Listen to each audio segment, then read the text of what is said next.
Get ready to discover answers in the Bible with Bayless Conley.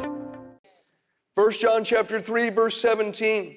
But whoever has this world's goods and sees his brother in need and shuts up his heart from him, how does the love of God abide in him? My little children, let us not love in word or in tongue, but in deed and in truth. And by this we know that we are of the truth and shall assure our hearts before him. You see, the real gospel puts on work clothes and helps people. Now, many of you know this story. I've shared it before, but when the big tsunami hit and so many people were killed, Indonesia, India, we got involved. We took up a substantial offering from the church here. And we had a contact that we worked with in India. There was a small island that had been devastated by the tsunami.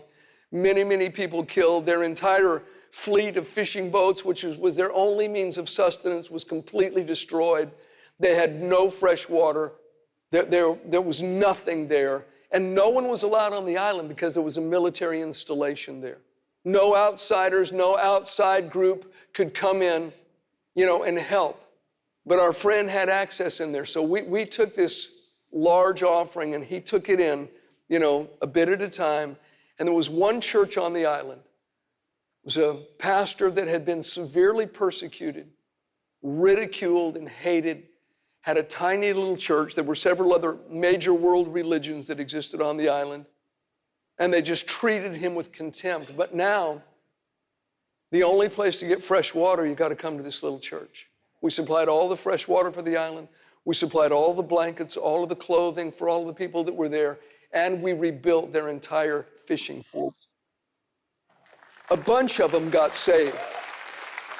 And I still remember there was one 80-year-old Hindu woman who got saved and started going to that little church. And this is what she said. My whole life I have been told to fear Christians, that they are evil people, that they are wicked people. But everything I was ever taught about these people, I found out to be wrong.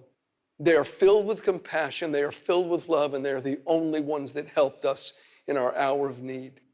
And she came to embrace the Savior, not because of a sermon that was preached, but because of a good work that was done to her and to her village. The real gospel puts on work clothes and helps people in practical ways.